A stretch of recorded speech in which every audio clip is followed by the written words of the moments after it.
您拨打的用户已关机，请稍后再拨。我给兄弟们看一下啊，这个是昨天下午16点，不是18点16分的时候，龙爷给我打了一个电话，我当时是在洗澡，没有听到，然后给龙爷回电话，就一直在通话中。Hello， 大家好，我是5秒，这下惹上事儿了，我估计给龙爷惹生气了。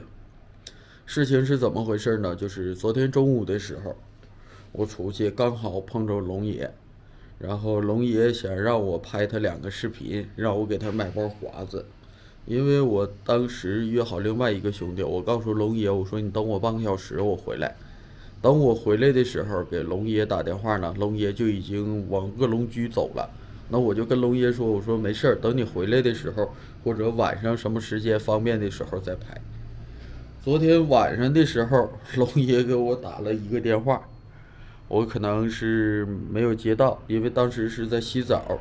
我看见的时候，第一时间就给龙爷回，然后就一直在通话中，连着打了10多个。我估计应该是被龙爷拉黑名单了，是不是？龙爷给我放狠话，说要找这个邱二棒修理我一下。我马上去买2包烟，买2包华子，是不是？去找龙爷，我希望能拿2包华子把这件事摆平。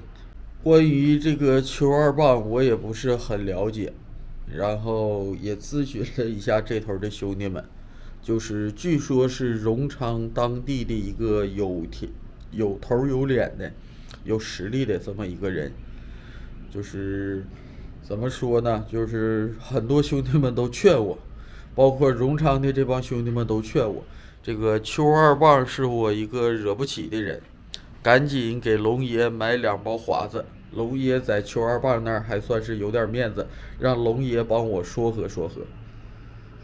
哎呀，这人在外地呀，是不是没办法？是不是强龙还压不过地头蛇呢？就更何况我还不是强龙，是不是？既然惹上这个邱二棒大哥了，是不是？就既然有龙爷这层关系，那我就决定买2包中华，出去找一下龙爷，让龙爷帮我把这个事儿摆平掉。